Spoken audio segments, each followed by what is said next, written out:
¿Cansado de hacer una H simple?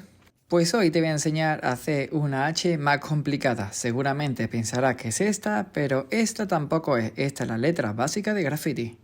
Y en esta ocasión pasaremos al paso 3, que empezamos a hacer una letra con mayor dificultad. Para ello, en vez de el palo de la izquierda hacerlo recto, lo he doblado, siguiendo la continuación del palo de en medio, que también va cruzando de ángulo a ángulo, saliendo por los lados y dejando las partes más anchas y más finas.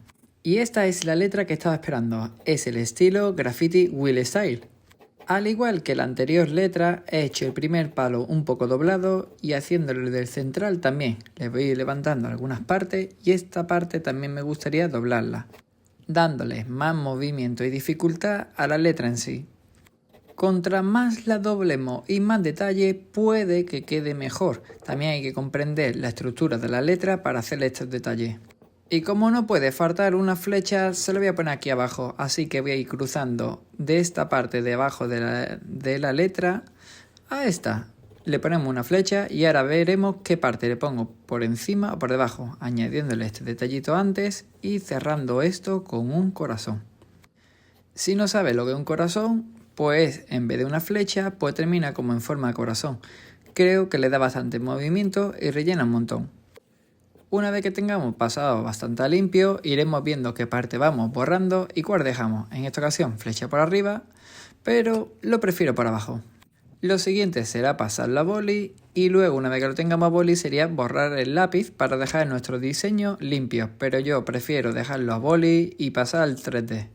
En el 3D van todos los puntos hacia una dirección, así que voy a ir hacia un punto de fuga. El 3D, todas las líneas van a esa dirección. Manteniendo el grosor del 3D lograremos un mejor resultado. También recordamos que una vez que tengamos nuestra pieza terminada, podemos hacerle detalles dentro de la letra o fuera, como unas pompas, unos rayos, unas estrellas, lo que queramos. Yo, por ejemplo, en el 3D he preferido hacerlo a líneas, dándole unos rayos y unos reflejos.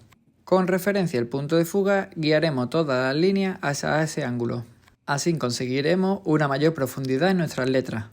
También os digo que no es lo mismo una sola letra sola que varias, así que este es el resultado y la diferencia de todas las letras. Si os ha gustado, suscribirse y si quieres alguna letra en general, comenta. ¿Conoces mis 3 libros que tengo en Amazon? El Graffiti Alphabet es el libro con 50 abecedarios de diferentes estilos. Tiene 3D, Will Style, letras básicas, el Throw Up. Tiene diferente variedad de estilos para que podamos coger referencias. El libro Book de colorear tiene 60 dibujos, empezando de fácil a difícil, como el Will Pastel, el Graffiti 3D, el Model Pastel, Lettering, líquido, el Will Style, pieza americana, el pompa, bobble, throw up, tienen muchísimos, así que próximo tutorial de 3D. ¡Suscríbete! Libro 1 Graffiti. Con ejercicios básicos para la iniciación en el mundo del graffiti, aprenderás a unir palabras, a dar sombra, a crear diferentes estilos, a hacer los 3D con un punto de fuga. Límites para empezar a hacer el mundo del 3D con diferentes puntos de fuga, que después aprenderás a hacerlo con letras.